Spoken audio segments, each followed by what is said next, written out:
Hey guys, it's your girl Fab, and I'm back again. Welcome to my channel. For all those who have not been here yet, first and foremost, I want to encourage you to have faith in me and subscribe to my channel by clicking subscribe right now and putting on your post notifications. And I'm hoping you'll stay for some time because I have a lot to talk about. And today, for the moment, I want to go right into it and talk about how to build up your confidence as a woman and how to be confident as a grown woman. And I'm steering this conversation a little bit more now because I'm not just talking about girls in your teens and 20s, ladies, young ladies. I'm catering to a certain age range at this point. Me, I'm personally 36 years old. Now, I know my audience will vary, but I still want to open up and talk to really, truly anyone who will hear it or anyone who needs it, but specifically women who have lived life a little bit, more fully realized women who have maybe gone through several experiences that may have beaten them down in life. And they want to find their confidence again. They're starting all over again. Like in some ways, I'm doing that right now, technically. I want to talk to that audience and be a measure of assurance to that audience and a voice of assurance to that audience of women. So I'm going to start by saying how to build your confidence as a grown woman. And some of it, and to be honest, some of it will be stuff you know already. Some of it that you know intuitively, some of this stuff you know from experience, some of this stuff you know, but talk yourself out of it, convincing yourself you don't really know it, but it's not true. So I'm gonna start by literally saying that the first one is take care of yourself. Guys, we all know this already.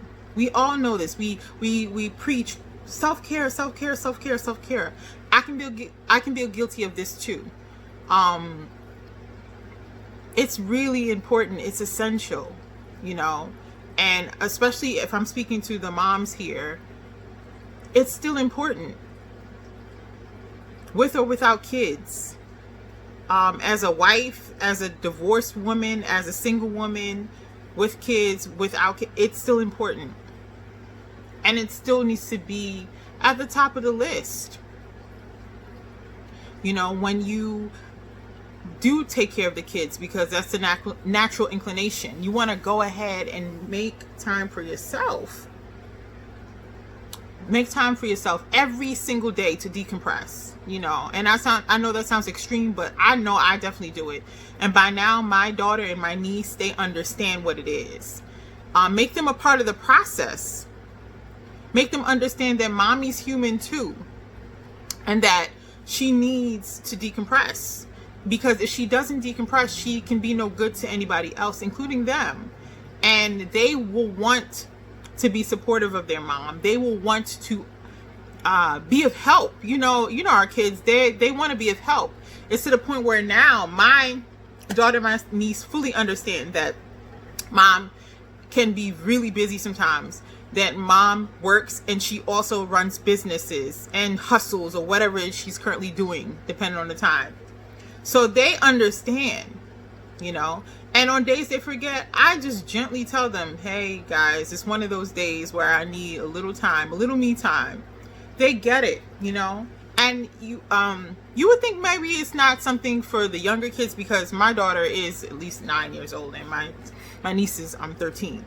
So they obviously are, older kids, and they understand what it is when I say these things. But to the younger ones, you'll find your way to communicate with them and make them understand.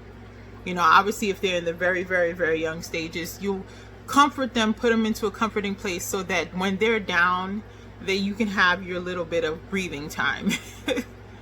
And obviously, I'm talking from experience, so I know what it feels like. So you have to take care of yourself. This is about everything. This is not just about like the manis and petties. This is about deep breathing and meditation if that's what you practice. This is about praying. This is about going to take a dip in the water, even if it's a day at the pool, or if you have a body of water near you. Dipping yourself in water. Do you know what this does for your body system? Do you know what that does when you actually dip yourself in water and rejuvenate yourself and you feel yourself float? You'd be amazed at what it does for you. On different levels, physically, not just physically, emotionally, psychologically, mentally. It works wonders. It could literally reset you from heading in a direction that you might not have even known you were close to because of your stress levels. So I just say this to say, put yourself first. It's not going to hurt anyone. In fact, people will gain from you putting yourself first and taking care of yourself. And yeah, if that is something as simple as a manicure, pedicure, go for it. If it's within your reach at the time, go for it. I'm not saying don't, but there are some other things that can reach your spirit and reach your soul so that you can feel more balanced and more equipped and more confident at the end of the day. That's just my take on it though. The other one is something that I talk about all the time. And that's owning your strengths and your flaws. Let's keep it real. The flaws part is hard for some people. The strengths, I mean, we can talk about our strengths all day. I mean, it's not hard. It's not hard to do. We can talk about those all day, but let's get into the flaws. If you watch some of my other videos, I highlighted how to M&M the situation, and I pride myself on doing that for a long time now. I can say up to 2 decades now. Since I've always been weirdly comfortable with outing my flaws. And I think it started when, as a child at family meetings, we would go around and say good things and bad things about the other people. But before the meeting would start, I would often start with myself and say the good and bad that I see in myself before I allow other people. It's weird. It's like, and I don't know what to call that because I'm not a doctor or psychologist, but I know that I often will out my flaws before anybody else gets a chance to. And it's worked wonders for me. I can't speak for anybody else. Maybe somebody should try it on a little bit and see how that goes for them. But owning my strengths and my flaws. So that means that, yes, I am a loudmouth. I am quick-witted, so sometimes that can come off really arrogant, really like brazen. Like I definitely know how to, I can curse somebody out if I get to that place. If I get to that place. But I own that. Nobody's perfect. Now, if you're walking around acting like you're perfect, then that's a different story. But I would never attempt to do that because there really is no point. You gain confidence from the ability to express yourself fully. And that expression comes from the ability to let go of your good and your bad. I have strengths. I'm a strong person. People always tell me this. I feel like I'm the backbone of my family sometimes. I have flaws. I'm a loudmouth. I have strengths. My family's let me know I'm the most ambitious of us all. I have flaws. I know how to tell people about themselves if they really want to hear it, and sometimes when they don't want to hear it. You know, I'm human. I won't lie.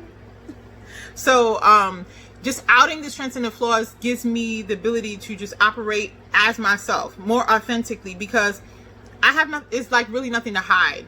Don't get me wrong, like I have a private life and things that I won't talk to everybody about because I don't really technically owe anyone anything. None of us do. But on a normal day, if it's just like some stuff that I can release and let people know my flaws and my strengths for the hell of it, I mean, it's not going to kill me or anybody to do that. And I'll feel lighter and freer, like I've expressed myself, like you know what you're getting yourself into, being my friend, being my family, being my partner, being in a relationship with me. I upfront it all. I M&M the situation. Expressing my strengths and flaws allows me to be confident and allows me to operate confidently. And the third one is I talk to myself. And I know that's going to sound wild. It might not even sound wild, because some people might do this too. You know, the positive self-talk thing. You know, we always saying positive vibes only, positive self-talk. Looking in the mirror and talking to yourself. I do this to this day, and I don't feel a way about it, because there are some days where there have been some days where I look in the mirror and my eyes are full of tears and I'm crying, and then something in me switches over and I remember who I am, and so then I switch the conversation, that those feelings that are moving, those emotions that are moving through me are now going to meet my higher self. And this is where I'm going to talk myself off the ledge, talk myself out of it, and remind myself of who I really am, and remind myself of who I aspire to even become better. So I talk to myself. I have no shame about it. I'll even go one further. I go one further, and I'm going to leave you with this. I write to myself as well. I write myself letters. I've been journaling since I was very young, 7, 8, 9 years old. I still continue to journal. I write letters to myself. It doesn't even have to be a letter. Just write, journal, write it out. You know, when you come back and read it, you'll be astonished at all the things you've passed through and all the things that you've achieved and all the things that you just come out of. And when you read it, it will speak to your soul, speak to your spirit, and make you understand how strong of a person you really are. And it will come in handy on those particular days where you do wake up crying, or you do wake up being triggered by something, and you need to be reminded of how great you are. So that is actually one of my go-tos now. I write it down, I write it in a script, and I let myself know and be reminded by reading it back to myself. And it's extremely powerful. And to be honest, it runs deep. It helps me deal with things more deeply, because I did take the time to write it down, and because I am reading it back to myself. It makes me realize that I can achieve the high vibrational energy if I really want to in this moment.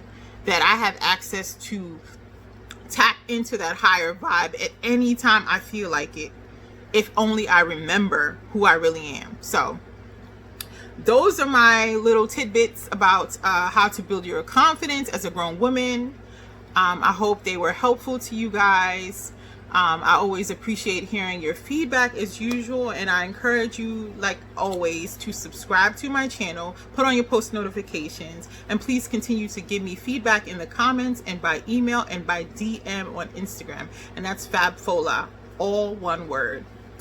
Please continue to support me. Please share with others, and if you have any ideas for topics and subjects that you want me to talk on or speak on, please feel free to drop them with me.